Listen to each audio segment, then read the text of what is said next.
Hello guys, welcome back to our channel Rangwaj classes. मैं हूं गुंजन और मैं भी आपको कुछ टाइम से करवा रहा हूं एलपीजी क्लास 12 के इकोनॉमिक्स का इंडियन इको डेवलपमेंट का चैप्टर 3 न्यू इकोनॉमिक पॉलिसी या फिर इकोनॉमिक रिफॉर्म्स भी इसको बोलते हैं, उसके क्वेश्चन से करवा रहा हूं। अगर आपने पहले के शॉर्ट क्वेश्चन आंसर्स और long question answer and very short question answer नहीं देखे तो जाइए डिस्क्रिप्शन बॉक्स में लिंक गिवन है, जाके देखिए। और अगर आपने चैप्टर्स नहीं देखे तो दो दो पार्ट में मैंने इसको कवर किया है, बहुत आसानी से जाके देखिए, ठीक है।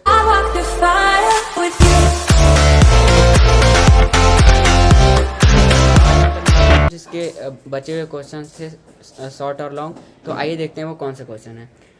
क्वेश्चन नंबर 12 है, what are the advantages of demonetization in India.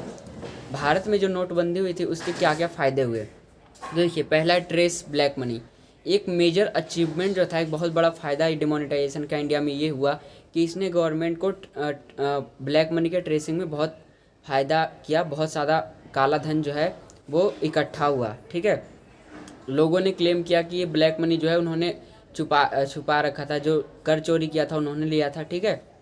इसलिए बहुत ज़्यादा अमाउंट में जो कैश है वो गवर्नमेंट के पास आया, ठीक है। अगर आरबीआई की बात करें तो क्या हुआ, देखिए, according to RBI during the demonetization drive people had deposited more than ₹3 lakh crore worth of black money in the bank accounts.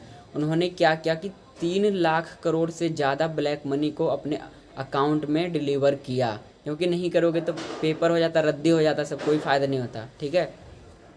Second है increase in tax revenue. Tax revenue में इंक्रीज हुआ, क्योंकि देखिए हुआ क्या था कि पीपल जो थे वो डिस्क्लोज कर रहे थे कि हमारे पास इतना पैसा है, इतना पैसा अकाउंट में, और गवर्नमेंट के पास एक good amount of tax revenue collect हो रहा था, ठीक है। इसकी वजह से क्या हुआ कि हमारा इंफ्रास्ट्रक्चर सही हुआ, हॉस्पिटल, नेशनल इंस्टीट्यूट जो भी है, रोड है, और बहुत सारी तरीके की फैसिलिटीज जो है वो गरीब लोगों के लिए और जो नीडी सेक्शन ऑफ सोसाइटी जिनको ज़रूरत है उनके लिए बहुत बढ़िया हो गया है, ठीक है।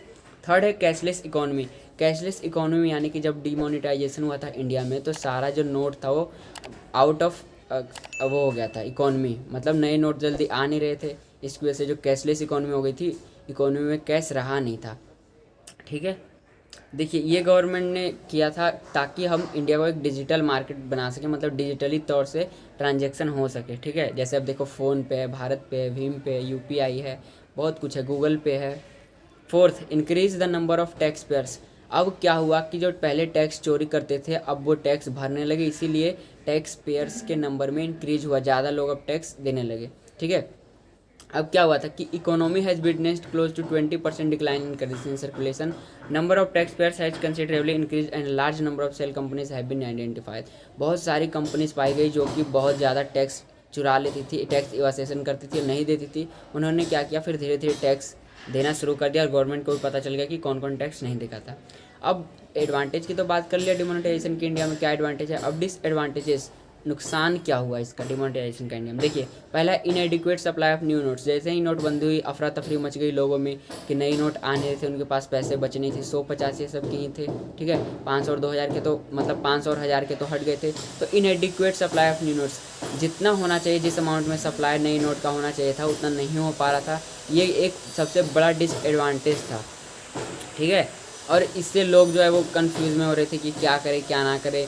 बहुत ज़्यादा जो था लोग भाग रहे थे मतलब पुराने नोट ले लेके बैंक के पास, और बहुत ज़्यादा जो था वो सिटीजन इकट्ठे हो रहे थे लाइन में, ठीक है। फिर डिस्ट्रक्शन ऑफ ओल्ड करेंसी।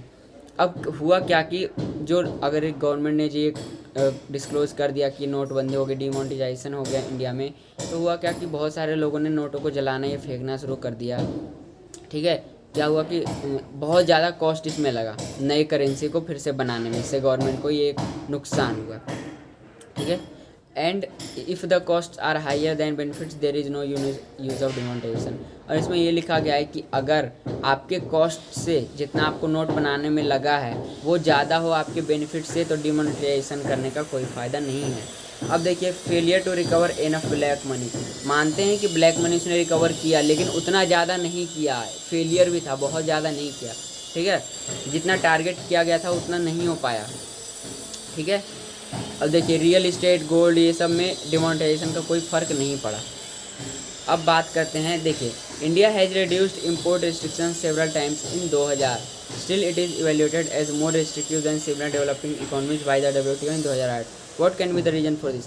अब इसमें ये बोला गया कि इंडिया ने क्या किया कि इम्पोर्ट पे मतलब बाहर से जो चीज़ें मंगवाते हैं उस पर बहुत ज़्यादा रेस्ट्रिक्शंस लगाए हैं कई बार, 2000 तक, सन 2000 तक। और क्या हुआ, इट इज़ इवेल्यूएटेड एज मोर, लेकिन ये फिर भी, सॉरी मैंने गलत बोल दिया आपको, मैंने क्वेश्चन में ये है कि 2000 तक, अभी सन 2000 तक इंडिया ने इंपोर्ट में से बहुत सारे रेस्ट्रिक्शंस हटाए हैं, रिड्यूस किए हैं, ताकि हम ज़्यादा इंपोर्ट बहुत आसानी से कर सकें। लेकिन फिर भी जितनी भी डेवलपिंग कंट्रीज़ है इंडिया जैसी, उनके हिसाब से अभी भी इंडिया माना जा रहा है कि इंडिया में ज़्यादा रेस्ट्रिक्शन है इंपोर्ट में और कंट्री के मुकाबले, डेवलपिंग कंट्रीज़ के मुकाबले। ये बोला है WTO ने 2008 में। इसके पीछे रीज़न क्या है, तो देखिए, despite reducing imports restriction several times in 2000 India was evaluated as more restrictive than similar developing economies by the WTO। वही है कि भले ही इंडिया ने बहुत सारा सन 2000 तक बहुत सारा इंपोर्ट में जो है वो रिड्यूस किया रेस्ट्रिक्शंस, फिर भी इंडिया एक मतलब रिस्ट्रिक्टिव कंट्री माना जाता है, रिस्ट्रिक्टिव डेवलपिंग कंट्रीज दूसरे जैसा WTO ने बोला, ठीक है।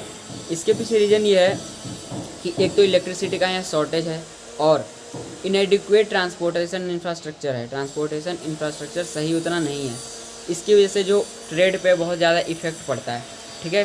तो दोस्तों आज के लिए इतना ही, फिर मिलता हूँ नेक्स्ट वीडियो में, तब तक के लिए बाय बाय, ध्यान रखिए अपना। और अगर समझ में आया तो दोस्तों को सब्सक्राइब कीजिए और हमारे चैनल रंगबाज क्लासेस को सब्सक्राइब करके नोटिफिकेशन बेल को ऑल पे प्रेस कीजिए, ताकि न्यू वीडियोज़ की नोटिफिकेशन आप तक आते रहे।